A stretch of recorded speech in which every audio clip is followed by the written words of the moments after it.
भारत की शुरुआत फिर से होने वाली है। एक वो युग था जब महिला का आंचल खिसका था तो दो कुलों का नाश हो गया था। भारतवर्ष ने अपने सपूत खो दिए थे और जो नरसंहार हुआ था, भारतवर्ष आज से फिर उसी कगार पे आ गया है। फिर से हमारी बहन बेटियों के आंचल खींचने लगे हैं, उनको नग्न घुमाया जाने लगा है। कभी उन्हें गाड़ियों के नीचे घसीटा जाता है, कभी निर्भया कांड होता है।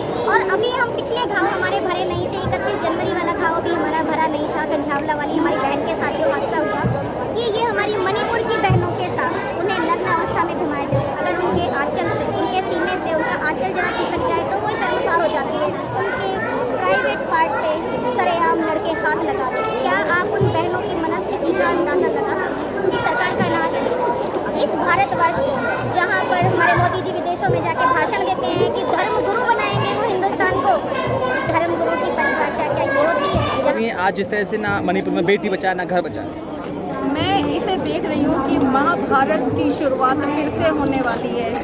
एक वो युग था जब महिला का आंचल खिसका था तो दो कुलों का नाश हो गया था। भारतवर्ष ने अपने सपूत खो दिए थे और जो नरसंहार हुआ था, भारतवर्ष आज से फिर उसी कगार पे आ गया है। फिर से हमारी बहन बेटियों के आंचल खींचने लगे हैं, उनको नग्न घुमाया जाने लगा है। कभी उन्हें गाड़ियों के नीचे घसीटा जाता है, कभी निर्भया कांड होता है।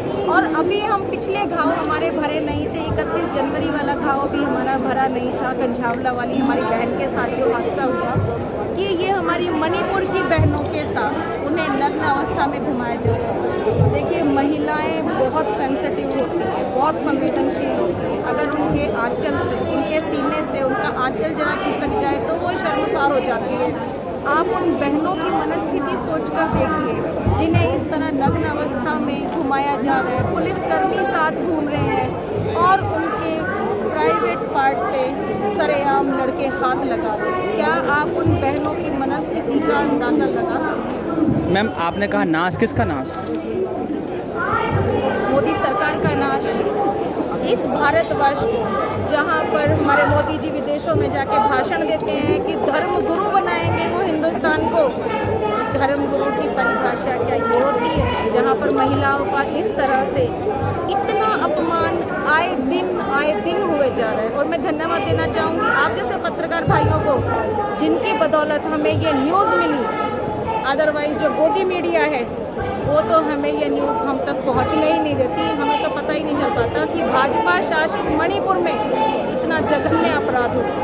तो देश जाकर मोदी जी सिर्फ अपने आप को मजबूत कर रहे हैं। अगर मोदी जी की बहन होती, बेटी होती, बीवी होती तो शायद वो उनकी इज्जत का महत्व समझ पाते कि एक महिला की, एक बहन की, एक बेटी की इज्जत का क्या महत्व होता है। इस तरह से तो मुझे नहीं लगता कि भाजपा सरकार, मोदी जी किसी भी बहन बेटी की इज्जत को कोई तवज्जो देते हैं या वो समझते हैं। उनकी तो कोई बहन बेटी है नहीं ना, उनकी पत्नी है, तो किसके लिए मजबूत, किसके लिए काम कर रहे हैं वो? इसलिए तो उन्हें हम बहनों का, हम महिलाओं का बेइज्जत होने का दर्द उन्हें समझ नहीं आता है। अगर उन्हें समझ आता तो वो कानून को इतना मजबूत कर देते कि जिस तरह से उन महिलाओं को नग्न घुमाया गया है, जिस तरह हमारी बहन निर्भया की हत्या हुई, जिस तरह हमारी कंझावला वाली बहन की टिट फॉर टैट करते, उन करने दोषियों को उसी तरह का दंड का प्रावधान बनाया जाए। उन्हें भी ऐसे ही घसीट के मारा जाए, उन्हें भी ऐसे ही नंगा घुमाया जाए, उनके अंदर भी ऐसी रॉड डाली जाए।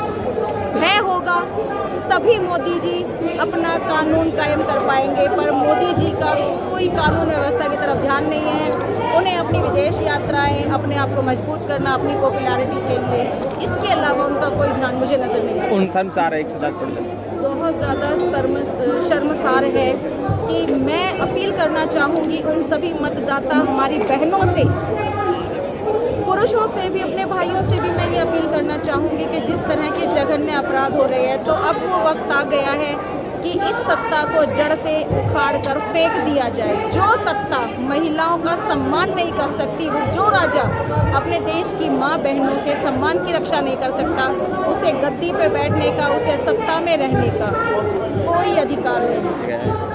इसे आप हिटलरशाही समझे कि जब एक सांसद सिर्फ ये कहने जा रहा है कि अध्यक्ष जी हमें भी बोलने का मौका दिया जाए, वो भी मणिपुर की बहनों के लिए कुछ बोलना चाह रहे थे और इस बात की मांग करने पर उन्हें मानसून सत्र से ही बाहर कर देना, पूरे सत्र के लिए निष्कासित कर देना, ये क्या है?